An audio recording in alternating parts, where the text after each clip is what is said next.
One recently that IPO'd is a company called Guidewire Software, and it's Marcus Ryu, RYU. And basically Guidewire does software products for pricing for insurance companies, and specifically property and casualty. And what's interesting is this is a business, the property and casualty, where they still use green screens. So basically the green monitor, with the green letters, because they're dependent, insurance companies are dependent on these legacy systems.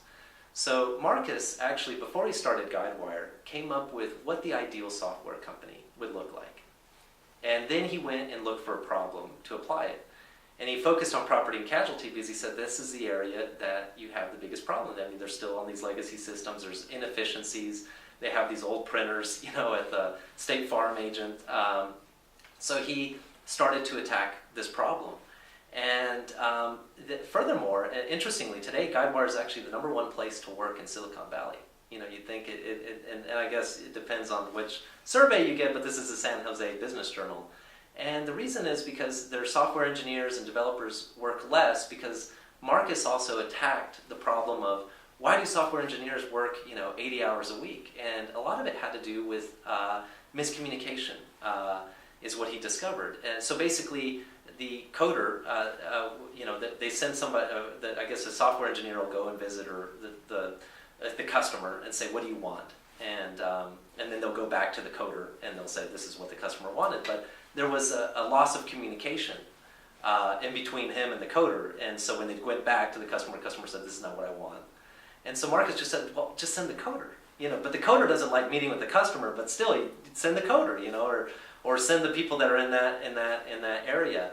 And so it's a great place to work because it's a work-life balance. You're not working 80 hours a week because he found a more efficient way. They're super customer-oriented. The other thing is most software companies lie to their customers. They're always on development time. It'll take a year. And Marcus says, we're not going to lie. Basically our competitor's going to go in there and say they're going to do it in a year. We're going to tell them the truth. It's going to take a year and a half, 2 years. And they lost customers, as a result of this. And a lot of those customers, interestingly, today are now going to Guidewire because they've had bad experiences with his competitors. But he's got a super long growth ramp. And here's somebody who just very intelligently thought about the problems. Charlie Munger talks about that. He started with the problem first and then created a company around a solution. Basically how to make these businesses more efficient and how to get them away from these legacy systems. And he's been very successful in getting large insurers to now start transferring to a software platform, which has been something that everybody said was impossible at the time. He's just very focused on the customer. Another is Robert Keane at Vistaprint. Vistaprint, basically, you may have seen the ads. They print business cards and other things for micro businesses or micro, what he calls micro, which is 1 to 3 people businesses. Interestingly, he won't go after customers or 5 small business, which is maybe 10 to 15. He actually doesn't go after that customer. He sticks to micro. And here's a CEO that manages the business for the long term. He made a decision about a year ago. They've always had a 10% net profit margin. It's been a very, you wouldn't think business card printing would be such a profitable endeavor. But he decided to actually cut that margin in half in order to invest more in customer support and also in marketing, getting the word out about Vistaprint, because now it's about $1 billion in sales, and so the more the sales are, the bigger the economies of scale, which is the advantage here that he's trying to build.